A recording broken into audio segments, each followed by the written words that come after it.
चाहन्छौं र आजको यस भव्य समापन समारोहमा तपाईहरु सबैजनालाई हार्दिक स्वागत सम्मान र न्यानो अभिवादन गर्दै नमस्कार। म हुँ आजकी सञ्चालिका मालविका सुब्बा। आजको यस विशेष अवसरमा हामी सबैले खेल मैदानमा देखाएको जोश, उत्साह र एकताको भावना मनाउने अवसर पाएका छौं।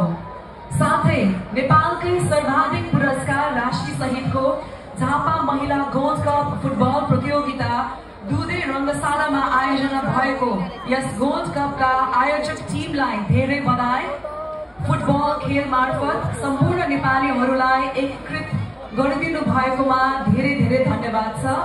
र आजको फाइनल म्याच यहाँलाई थाहा नै छ, Nepal police club versus APF FC. Are you excited? कता कता कुनामा हुनुहुन्छ, जो भित्रै आउनुहुन्छ, म कृपया दर्शक वृन्दलाई जसले मेरो आवाज सुनिरहनु भएको छ, लाइनमा रहेर नै साम्य र धैर्य धारण गरेर बिस्तारै एकअर्कालाई नथिचिकन नमिचिकन